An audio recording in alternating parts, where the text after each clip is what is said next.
Hi there, this is Pedro from Investing in the Web, and in today's video I will help you invest in the S&P 500 on eToro's platform.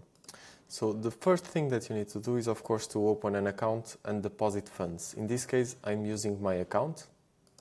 So if you go to eToro's search bar and you actually search for S&P 500, you will see that there are many different instruments and you might be confused about which one to buy.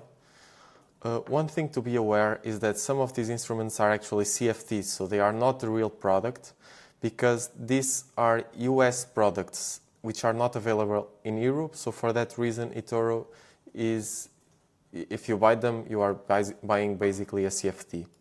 CFDs have no asset ownership, so they are just a contract, and they have other fees that normal ETFs don't have. So it's important, if you are a long-term investor, that you actually invest in the real product. And for that reason, it's important that you choose the right ETF and the right product. At Investing in the Web, to help you filter your choices, we have selected 3 different ETFs which are available in eToro. So you can check our article and check the ETFs. We have ranked them by their fund size, so by the amount of money that people have invested in them. So in this case, we will be choosing the first one, so the biggest one. And the way it works is you just copy the ticker, you paste it on eToro's search bar, and you will find it here. So in this case, we are choosing the iShares ETF. In this case, it's not a CFD, so it's the real product. You can see the past performance, and then it's pretty simple. You just click trade. You choose the amount that you want to invest.